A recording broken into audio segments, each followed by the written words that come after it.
hv320.pb801 এই পোর্টটা আলাদা power supply লাগানো আছে, আলাদা ইনভার্টার লাগানো আছে। তো একজন টেকনিশিয়ান এটা আমার কাছে পাঠানো হয়েছে। তো এর সমস্যা হচ্ছে স্ট্যান্ড বাই রিলিজ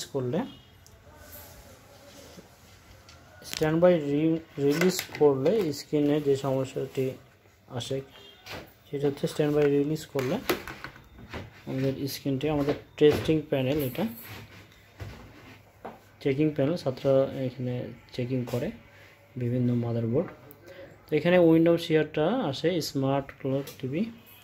এখানে বারবার একই সিমটম হয়, এটা মিনিটের পর মিনিট, ঘন্টার পর ঘন্টা এই ধরনের হয়। কিছু সময় পরে আবার রেস্টার্টও কিছু। তো এই ধরনের বারবার শুধু উইন্ডোজ শেয়ার, এটা এই লোগোটা আসবে। এক কথায় এই সমস্যাটা কিন্তু বলা হয় হ্যাং সমস্যা। আর এই হ্যাং সমস্যার সমাধান মূলত মাদারবোর্ডের যে ইএমএনসি আইসির প্রোগ্রামগুলো আছে, প্রোগ্রাম ইফেক্টের জন্য মূলত এই ধরনের সিমটম। তো এই ধরনের সিমটম সমাধানের জন্য আমরা যে কাজটি করব সেটি হচ্ছে এটিকে অফ করে নিয়েছি। Standby off power indicator off হয়ে গেছে। ফার্স্ট পজিশনে আমরা এটিকে, আমাদের এই বোর্ডের যে সফটওয়্যার এটাতে পেন ড্রাইভে ইনস্টল পেন ড্রাইভে আমরা আমাদের সংগৃহীত যে সফটওয়্যার এটা পেন ড্রাইভে লোড করছি এবং কোড লোড করার পরে ইউএসবি কানেকশন করছি। এবং ইউএসবি কানেকশন করার পরে আমরা সুইচটি অন করব এবং ইন্ডিকেটর এর দিকে দৃষ্টি দেব। ইন্ডিকেটরের দৃষ্টি দেওয়ার পরে দেখছি যে আমাদের অটো স্টার্ট হয়ে গেছে 1%, 2%, 4%। তো এই ক্ষেত্রে যদি ফাইলটি জেনুইন হয় 100% আপনাকে অটো আপগ্রেড প্রসেসিং দেখাবে এবং এই ফাইলটি অটো রিসিভ করবে। তো অধিকাংশ ক্ষেত্রে যে সমস্যাগুলো হয় বা আমাদের এই ব্যাচে যারা স্টুডেন্ট আছে তাদের মন্তব্য যে নেট থেকে ডাউনলোড করার পরে এই সমস্যাগুলোর সমাধান হয় না। এর কারণ হচ্ছে মেনলি যে ফাইলটি সংগ্রহ করা হয় এই ফাইলগুলোর একটা ভার্সন আছে, যে ভার্সন অনুযায়ী বোর্ডের সাথে ম্যাচ করে না। আর আরও বিস্তারিত কিছু তথ্য আছে যে তথ্য না জানার ফলে সফটওয়্যারগুলো দেওয়ার পরে কাজ করবে না।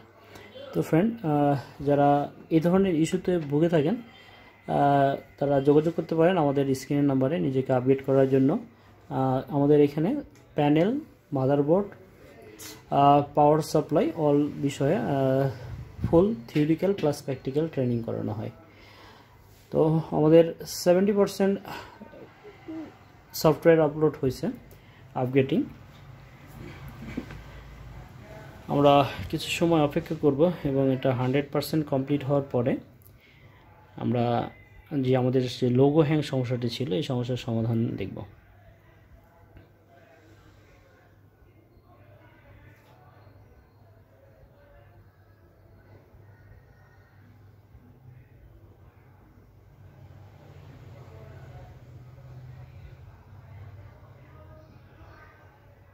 এখানে সাকসেস বলতেছে। তো আমাদের যে কাজ, সাকসেস বলার পরে আমরা পাওয়ারটি অফ করে দিলাম এবং পেন ড্রাইভটি ডিসকানেক্ট করব এবং পুনরায় রিমুভ, পাওয়ার অন এবং আমাদের স্ক্রিন উইন্ডোজ শেয়ার। প্রথমের চেয়ে একটু ছোটো, তাই না? উইন্ডোজ শেয়ার স্মার্ট স্ক্রিনটা একটু ছোটো আসে, এই যে উইন্ডোজ শেয়ার। ওকে, তো এটা কন্টিনিউ ছিল, লোগো হ্যাং ছিল। এখন আমরা দেখব যে সফটওয়্যার আপগ্রেডিংয়ের পরে এটার রেজাল্ট কী।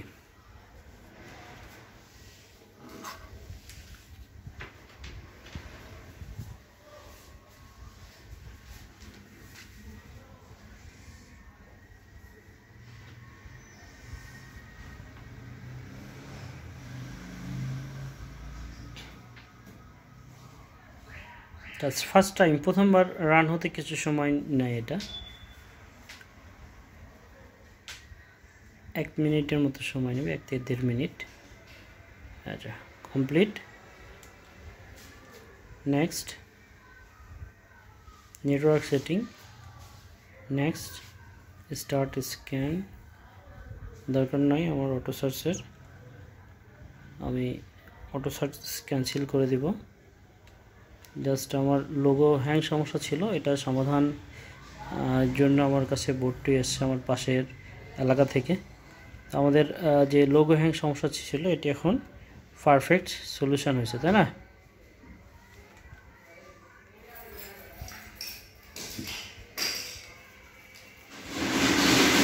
ওকে,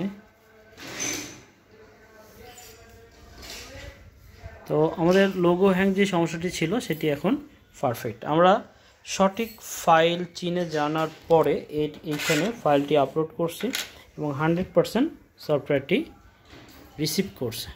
তো এই সফটওয়্যারটি কোন সফটওয়্যারটি নেবে কোনটা নেবে না এটার জন্য আপনাকে কিছু থিওরি জানতে হয়, আর এই থিওরি জানলে আপনি পরিপূর্ণভাবে সফটওয়্যারের কাজগুলো করতে পারবেন। আমরা সাধারণত ইএমএনসিআইসিকে ইউএসবির মারফতে করার চেষ্টা করি, এরপরে কিছু টুলস আছে যে টুলসের মাধ্যমে করার চেষ্টা করি, এবং দ্বিতীয়ত যখন নাই হয় তখন এটাকে RT809F বা EO5 এই বক্সের সহযোগিতায় আমরা ইএমসিগুলোকে রিপেয়ার করে কাজগুলো সাকসেস করে থাকি। তো যারা আপডেট কাজগুলো জানতে চান অবশ্যই যোগাযোগ করতে পারেন আমাদের স্ক্রিনের নাম্বারে।